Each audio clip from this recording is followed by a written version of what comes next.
Бүгінгі сабағымызда 1836-1838 жылдардағы Бөкей Ордасында болған 2 жылдық көтерілісті қарастыратын боламыз. 2 жылға созылған көтерілісті Исатай Тайманұлы мен Махамбет Өтемісұлы басқарған болатын. Көтерілістің негізгі шығу себептеріне тоқталатын болсақ, қазақ жеріндегі ішкі ордада 20 мыңға жуық отбасы жер тапшылығынан зардап шегеді. Ресей помещиктері Юсупов пен Безбородканың Каспий теңізі жағасында өздерінің жерлері болады, жер телімдері. Жайық әскери кеңесі үлкен және кіші өзен бойындағы және Қамыс, Самара көлдерінің төңірегіндегі жерлерді өз қарамағында ұстайды.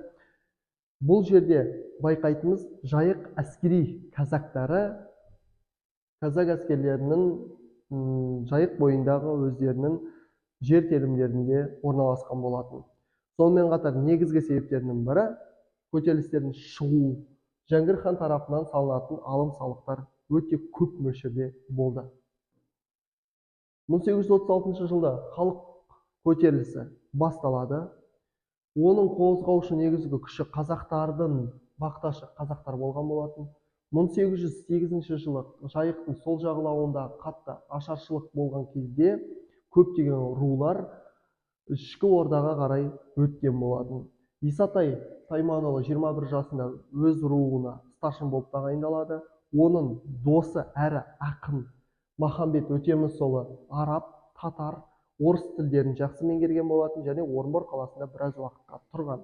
Орыс жазушысы әрі этнограф Дальмен Махамбет жақсы қарым-қатынаста болып таныс болған болатын. Исатай Тайманұлы 1791 жылдан 1838 жылға дейін өмір сүрген. Махамбет Өтемісұлы 1803 жылдан 1845 жылға 46 жылға дейін өмір сүрген болатын. Даль Орынбор генерал-губернаторының жанында ерекше тапсырмалар жөніндегі шекаралық қызметті атқарған болатын. Махамбет саяхатшы ғалым Каролинмен де жақсы қарым-қатынаста болған. Каролин ішкі ордада және Орынборда қызмет атқарған болатын. 1836 жылы ақпанда көтерілісшілер Жәңгір ханға қарсы ашық наразылық білдіреді. Мұның басты себебі Исатай Тайманұлының хан ордасына, яғни Жәңгір ханға қырық көрсетуінен басталған болатын. 1836 және 1837 жылдары шағым мен өтініштер өте көп мөлшерде Исатай Тайманұлы мен Махамбет Өтемісұлы Жәңгір ханға қарай көптеген өтініш шағымдар тастаған болатын. Оның көпшілігін Жәңгір хан қатты мән беріп қабылдамаған болатын. Исатай батыр халық қалың жиналған Толыбай шатқалында өз өтінішін табыс етеді Жәңгір ханға қарай. 1836 жылдың күзінде Исатай әртүрлі рулардың ауылдарына барып, олардан әскери жасақ құрастырып, негізгі күшті жайық әскери казак әскеріне қарай шоғырландырып, шабуыл жасау жоспарын құрған болатын. Ханның төңірегіндегі жандайшаптарының бірі Балқы Құдайбергенұлы көтерілісті бастаған қазақтарға қарай шабуылды бастайды. Исатай шабуыл жасағандарды жазалау үшін әскерді жинап, әлгі бидің Балқы Құдайбергенұлының ауылын шауып, толығымен жеңген болатын. Жеңген қазақ көтерілістерінің құрамында 270 адам болған болатын. Орынбор шекара комиссиясы Исатайды ұстап алып, онысын сотта қарауға тапсырма береді. Бұған генерал-губернатор Спировскийге көтерілісшілердің басшысы шағым жасаған болатын. Исатай жолданған өтініш шағымдарында жалпы бұлай деп жазған болатын. Біздің өтініштеріміз бен шағымдарымызға ешкімге құлақ аспайды. Біздің мал мүлкімізді талан-таражға салады, тонап кетеді. Біз қаншалықты адал ниетпен берілгендігіміз жөнінде ант қабылдасақ та, күн сайын қорқынышты үрейде жүрдік деп шағымдарында келтірген болатын. 1837 жылдың жаз күз айларында көтерілісшілердің ірі байлардың ауылдарына шабуылды күшейтеді. Сол жылы күзде құрамында 200 сарбазбен Қарауыл қожа Бабажанұлының ауылын шауып, күл талқан етіп жеңген болатын. Соның ішінде 2 сұлтан тұтқынға алынады. Көтерілісшілер Астрахан губерниясы Чернояр уезінің аймағында да басып өтті. Олар қалмақтармен және татарлардың ауылдарына да шабуыл жасап тұрған болатын. 1837 жылғы қазан айының аяқ кезінде хан ордасына 10 шақырымдай ғана жер қалады. Олар бірден көтерілісшілер хан ордасына шабуыл жасамай Жәңгір ханға хат жолдаған болатын. Ол хатында Жәңгір ханнан Балқы және Қарауыл қожа билерді өз төңірегінен қуып жіберуді, билікті ру старшындарына беруді талап еткен болатын. Исатай қыс түсіп, жайықтың мұзы қатқан бойда оның сол жақ бетіне көшіп кетпек болады. Осы кезде Жәңгір хан өзінің төңірегіндегі адамдарды топтастырып және жайық казак әскерлерінен жасақталған әскерді жинап үлгереді. Қысқа мерзімнің ішінде көтерілісшілерге қарсы 1000-нан астам қол жиналып қалған болатын. 1837 жылы 15 қарашада Тастөбе шатқалында шайқас өткізіледі. Екі топтың арасында.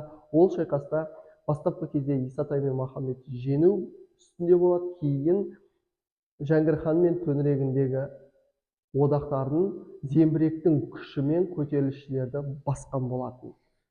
Исатайдың басына 500 сом күміс ақша, оны қолға түсіргенге тірідей 1000 сом ақша берген береміз деп жариялаған болған. 1837 жылдың желтоқсанында көтерілісшілер Жайық өзенін кесіп өтеді. Сарайшық бекінісінен Сұлтан Баямағамбет Айшуақұлы 80 казак және өзінің адамдарымен көтерілісшілердің арттарынан қуған болатын.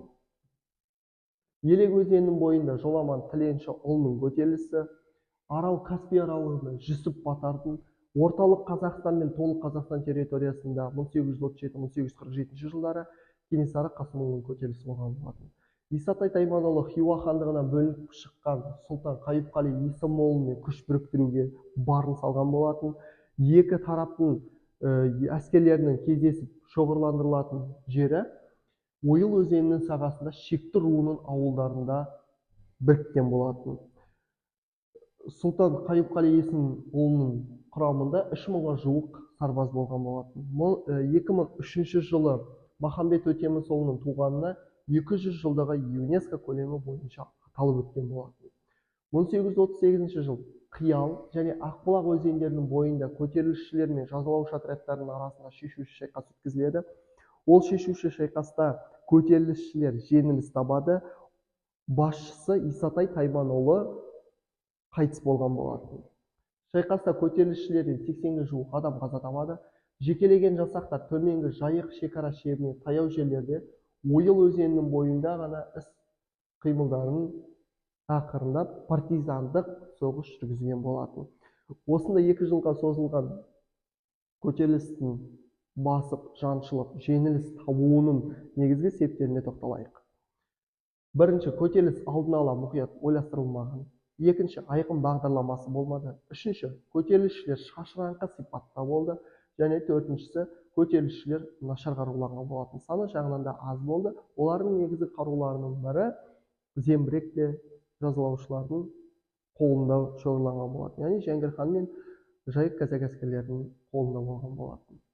Бұл картада Бөкей ордасының қазақтардың көтерілісі көрсетілген болатын. Махамбет мен Исатайдың негізгі алып жатқан Қазақстан территориясындағы батыс бөлік. Осылай Исатай мен Махамбеттің көтерілісі басып, жаншылған көтерілістер, жеңіліс тапқан көтерілістер болған болатын. Осылай бүгінгі сабағымызда көтерілісті толығымен қамтып, түсіндіріп шықтық. Келесі сабағымызда Кенесары Қасымұлының көтерілісіне тоқталатын боламыз.